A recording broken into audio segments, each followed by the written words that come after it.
Hello दोस्तों, आज की इस कहानी में आप सभी का स्वागत है। मेरा नाम मनीषा है। मेरी उम्र 24 साल है। मैं एक सुंदर विवाहित जवान औरत हूँ। मेरा हाइट 6 फुट है और मेरा रंग गोरा है। मेरा बाल 2 फुट बिल्कुल हीरोइन की जैसी है। मेरी शादी हुए 3 साल हो गए हैं और मेरा एक बेटी है जो देखने में बहुत सुंदर है।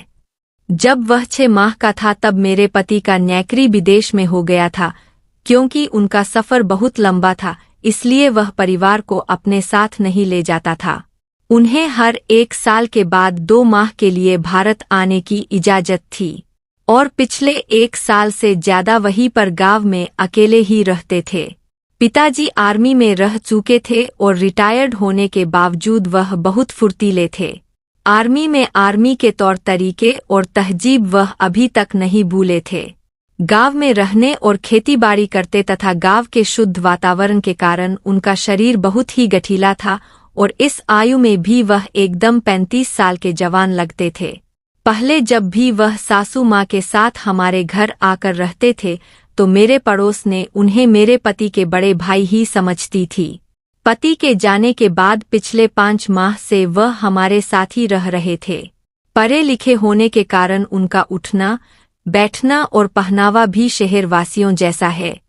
इसीलिए मेरे साथ घर में बहुत जल्दी एडजस्ट हो गए थे। घर के काम और बच्चों की देखभाल में मेरा हाथ बटा देते थे। मुझे और मेरे पति को करना बहुत पसंद है और शादी के बाद कई दिन तक हम ऐसा नहीं था। हम अब मेरे पति को विदेश गए हुए लगभग 5 माह हो चुके थे और इन 5 माह में पहले 2 माह तक मुझे एक बार भी क्रिकेट खेलने को नहीं मिला। इसलिए मैं इतनी बेचैन रहती थी और सारा दिन तड़पती रहती थी, पर कोई भरोसे का नजर नहीं आता था।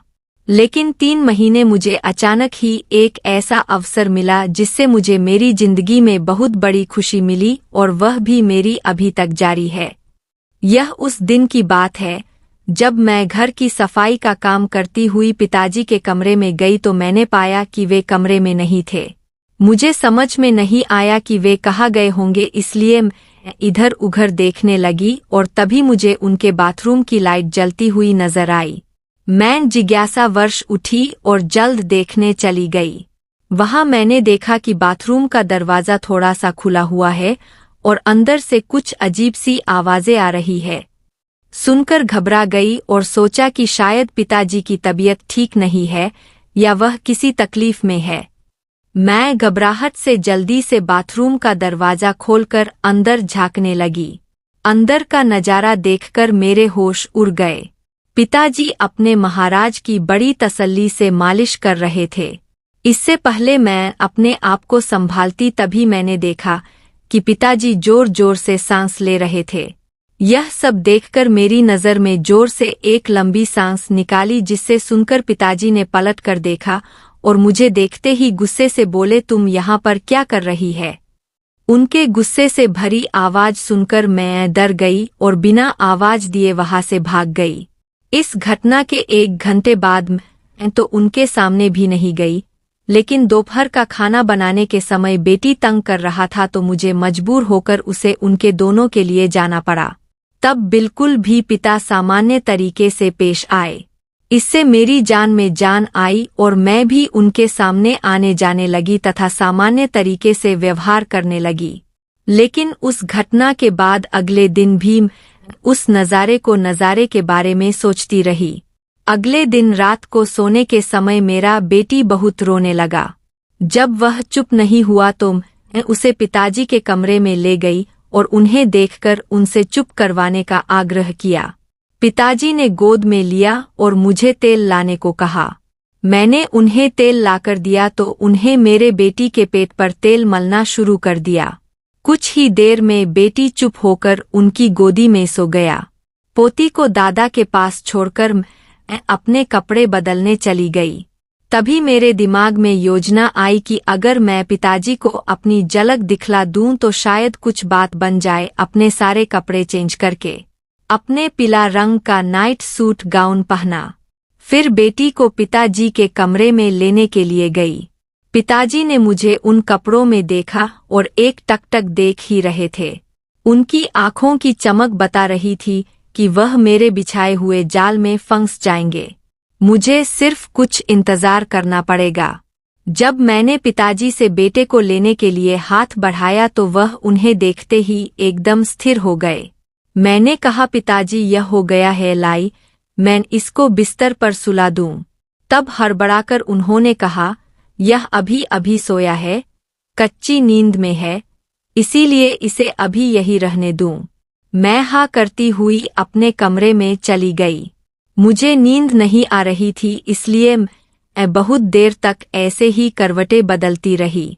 तभी मुझे याद आया कि मैंने एक गांव में एक गरीब लड़की जूली रहती थी। वह बहुत ही आत्मनिर्भर और परिश्रमी थी, लेकिन उसके जीवन की कठिनाइयों ने उसे हमेशा उदास रखा। एक दिन उसके पिता की स्थिति बिगड़ गई और वह असमर्थ हो गए। उसे उनके इलाज के लिए पैसे चाहिए थे। जूली ने गांव के बड़े उद्योगपति से बात की, लेकिन उसकी विनती असफल रही। तब उसने निराश होकर देवी माँ के मंदिर जाकर अपनी प्रार्थना की। वहां उसे एक अनोखा पत्थर मिला, जिसमें एक संदेश था, संघर्ष से ही जीत है। जूली ने उस पत्थर को लेकर अपने जीवन में नई ऊर्जा और उत्साह पाया। उसने खुद को और अधिक मेहनती बनाया और अंततः अपने पिता को उनके इलाज के लिए पैसे दिलाए। इससे उसका आत्मविश्वास भी मजबूत हुआ और वह अपने सपनों को पूरा करने के लिए तैयार थी। यह कहानी दिखाती है कि संघर्ष और परिश्रम की शक्ति से कोई भी मुश्किल को पार कर सकता है। बड़े संघर्षों के बावजूद जूली ने अपने सपनों को पूरा करने का संकल्प किया। वह अपनी पढ़ाई में भी ध्यान देने लगी और एक सरकारी नौकरी पाने के लिए प्रतिस्पर्धा में भाग ली।